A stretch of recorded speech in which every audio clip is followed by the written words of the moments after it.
दोस्तों, आज हम एक ऐसे विषय पर बात करने जा रहे हैं जो आपके लिए नया भी हो सकता है और चौंकाने वाला भी। क्या आपने कभी इस बात पर गौर किया है कि हर साल अरब देश हज के माध्यम से कितना बड़ा व्यापार करते हैं? जी हां, ये सच है कि हज के जरिए अरब देश हर साल करीब $8 बिलियन की कमाई करते हैं। इसके अलावा उमरा नाम की एक छोटी तीर्थ यात्रा भी होती है, जिससे लगभग $4 बिलियन का व्यवसाय होता है। ये आंकड़े इतने विशाल हैं कि कोई भी इंसान यह सोचने पर मजबूर हो सकता है कि क्या वाकई यह धार्मिक यात्रा सिर्फ आस्था का प्रतीक है या इसके पीछे कोई बहुत बड़ा आर्थिक खेल छिपा हुआ है। लेकिन बात यहीं पर खत्म नहीं होती।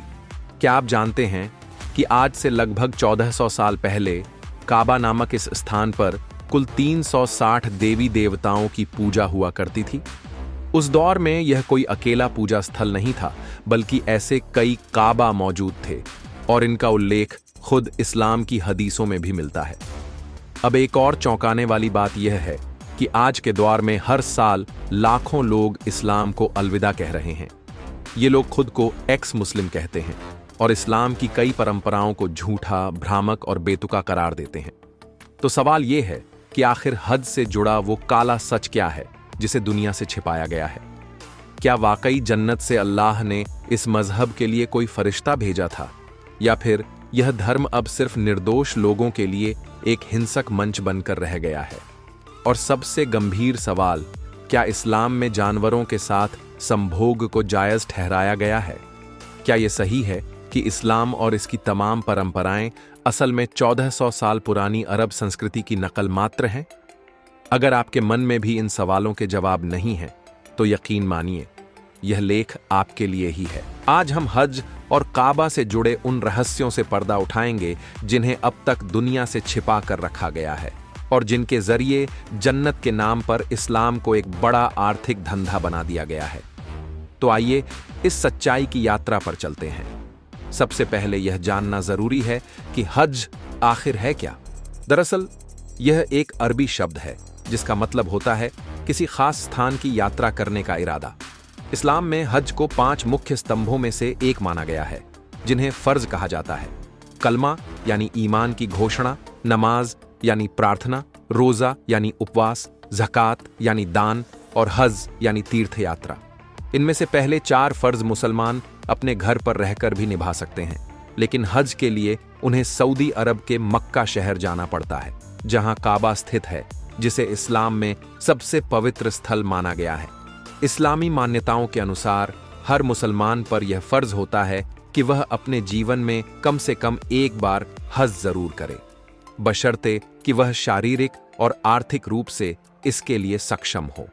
कुरान, जो इस्लाम का सबसे पवित्र ग्रंथ माना जाता है, उसकी 3री सूरह आले इमरान की आयत 96 में कहा गया है कि इंसानों के लिए सबसे पहला पूजा स्थल काबा ही था, जो मक्का में मौजूद है।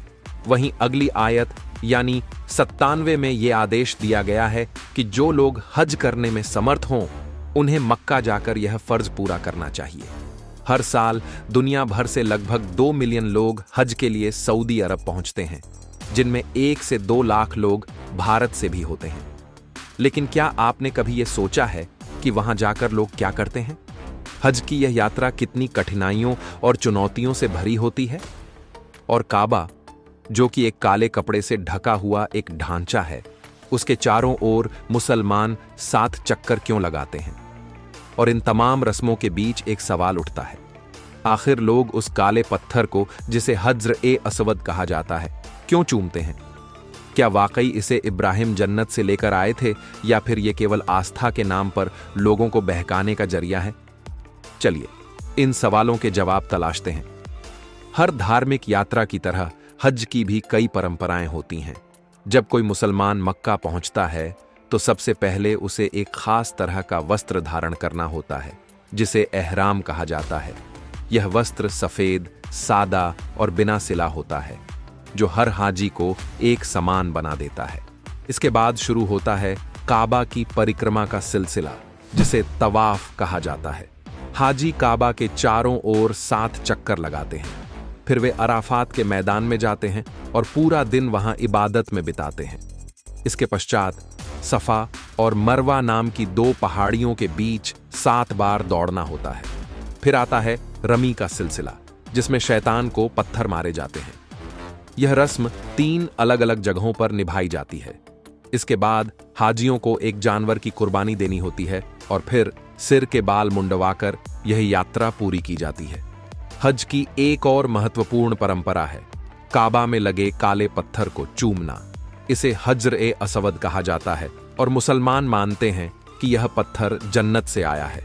लोग इसे चूमकर अल्लाह का शुक्र अदा करते हैं। हालांकि कुरान में इस पत्थर का कोई जिक्र नहीं मिलता, लेकिन हदीसों में इसे मुकद्दस बताया गया है। हदीस के मुताबिक पैगंबर मोहम्मद ने इसे अल्लाह का दायां हाथ माना था और स्वयं इसे चूमा करते थे। उसी परंपरा को आज भी हाजियों द्वारा निभाया जाता है। हालांकि आज हाजियों की संख्या इतनी ज्यादा हो गई है कि हर किसी के लिए इस पत्थर को चूमना मुमकिन नहीं होता, इसलिए लोग उसकी ओर चेहरा करके दुआ मांगते हैं। अब सबसे अहम सवाल यह है कि क्या ये तमाम प्रथाएं इस्लाम की अपनी हैं या इन्हें कहीं और से लिया गया है? कई लोगों का, खासकर एक्स मुस्लिमों और अन्य धर्मों के जानकारों का मानना है कि इस्लाम की बहुत सी परंपराएं प्राचीन अरब संस्कृति से ली गई हैं। आइए इसे थोड़ा गहराई से समझते हैं।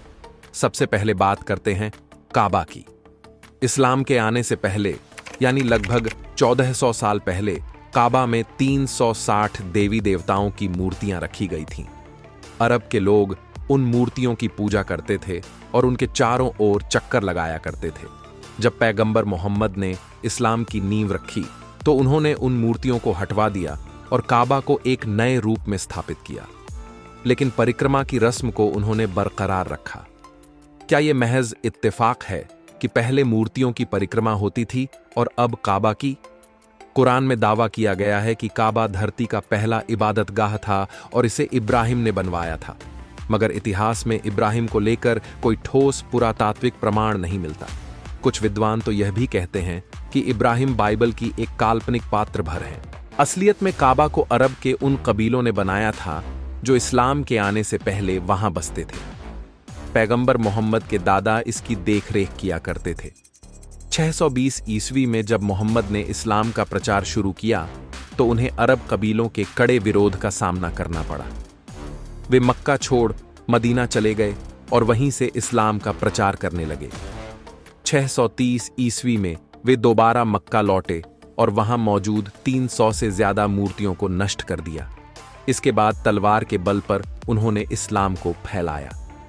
इस्लाम में जानवरों की कुर्बानी एक अहम परंपरा है, लेकिन इसकी जड़ें भी अरब के पुराने कबीलाई समाज में मिलती हैं। रेगिस्तान में पेड़ पौधे कम थे, इसलिए कबीलों का मुख्य भोजन स्रोत जानवर ही थे। वे अपने देवताओं को खुश करने के लिए जानवरों की बलि चढ़ाया करते थे। मोहम्मद ने इस रिवाज को इस्लाम में शामिल किया और इसे कुर्बानी नाम दे दिया। इसी तरह काबा की ओर मुख करके नमाज पढ़ने की परंपरा यहूदियों से ली गई लगती है।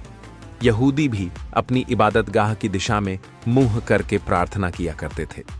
मोहम्मद ने भी यही किया और काबा को नया किबला बना दिया।